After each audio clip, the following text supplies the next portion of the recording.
about the Reggio Emilia approach to education, as interpreted by us here at Bonita Head Start in Douglas. Following World War II, the city of Reggio Emilia in Italy found itself devastated and in ruins following the war. A young man named Loris Malaguzzi and a small group of parents and citizens decided to begin rebuilding using this statement: "We will change our history by changing our future, beginning with our children." And so, this young group of determined people set out to change not only education, but social reform as well. And so they began by building one school. The very first school was built using the proceeds of a horse and cart left behind by the retreating German army. And so, in 1998, nearly 40 years later, the schools of Reggio Emilia were hailed as exemplary, some of the best in the world, by Newsweek magazine. Using a pedagogy based on some of the most renowned philosophers and scientists of our time, including John Dewey and Lev Vygotsky, they established a new educational framework based on the idea of relationships and co-constructivism. And so today, the 13 infant toddler preschools and 22 preschools of Reggio Emilia are now visited by educators from every continent in the world. It's important to understand that the idea of the Reggio approach is not a methodology, it is a philosophy, and therefore it's a bit abstract. And so what I'm going to try to do today is to highlight some of the most foundational principles using images that will help you connect to each one of these principles. And as I said before, this philosophy is based on relationships and interactions. Interactions and relationships with people. You see this group of parents, teachers, and children sharing a meal. Relationships with places, like this very historic hotel in our city. And relationships with materials, such as these that the children have used to represent the hotel that you were just seeing.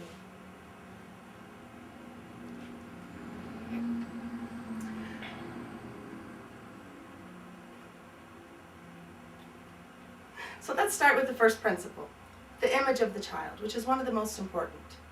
We view children as competent and capable, able to be active participants in their own education, using their own interests, their own identities, who they are and where they come from, in order to build on prior experiences and learning that they bring to us. The role of the teacher is also a very important principle. You'll see here as children begin to explore identity, that their teachers use the idea of being a researcher alongside them in order to extend the idea of identity, community, into the use of materials, as you see them here using clay. The role of the teacher is also observer, and to really think about the idea of documentation in order to make learning visible. Teachers must spend lots of time dialoguing and talking about and analyzing children's work to figure out where to go next as they scaffold learning within the curriculum. So the basis for curriculum for us is not a preset curriculum. It is a curriculum that is based on child's interest.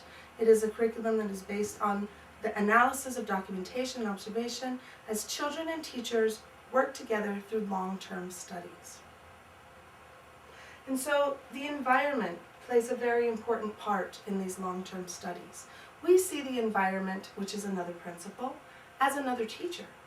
Because it's almost like a laboratory where children and teachers together can co-construct ideas using materials like clay, by revisiting the documentation the teachers have placed visible for children and parents, and by using long-term studies as a foundation for research, just like teachers have done here in this water study. And so the environment is intentionally designed to foster encounters, but it's not just in the classrooms. It represents the space of the people who use the space, both through their cultures, their values, and the history of the region. This is the entrance to Bonita Head Start Center. And you will see that it's a space designed for all people, the community, parents, children, and anybody else who enters the school. Those ideas are also translated into spaces in the classroom, as children are familiar with and are around things that are relevant to their lives.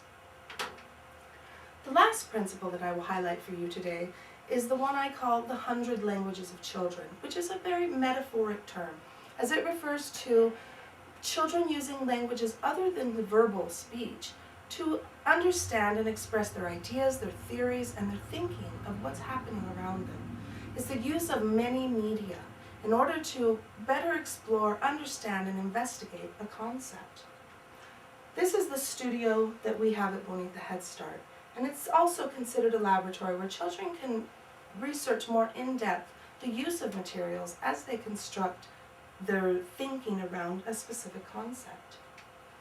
Studio artists such as Ian work together with children, teachers, and families in order for all of us to better understand and explore the language of a specific material like clay. The use of light and reflection is also a very important part of the 100 languages, as children begin to compare and contrast and develop ideas and theories about how things work. And you'll see here this child has actually used the language of wire to represent his understanding of leaves. And so the studio, or the use of materials in the Reggio approach, is very different than the traditional art programs in a school, because it is not separate from the curriculum, it's intertwined, as children use this variety of materials in order to better understand and scaffold learning around the concepts that they are studying. And so, as you can see, the principles that I've outlined today are very complex, and they take a lot of study, self-study, as educators need to do a little bit more in-depth research on their own about the Reggio approach. And so I give you this challenge today as educators. Just as Loris Malaguzzi and that small group of parents and citizens set out to reform social and education reform in their city, I challenge you to do the same. Arizona is now ranked 4th in the nation, lower than almost every other state. And so what can we do for our children? Let's do something similar to what they did. Let's change our history by beginning with its future, our children. Thank you very much. I'd be happy to answer any questions.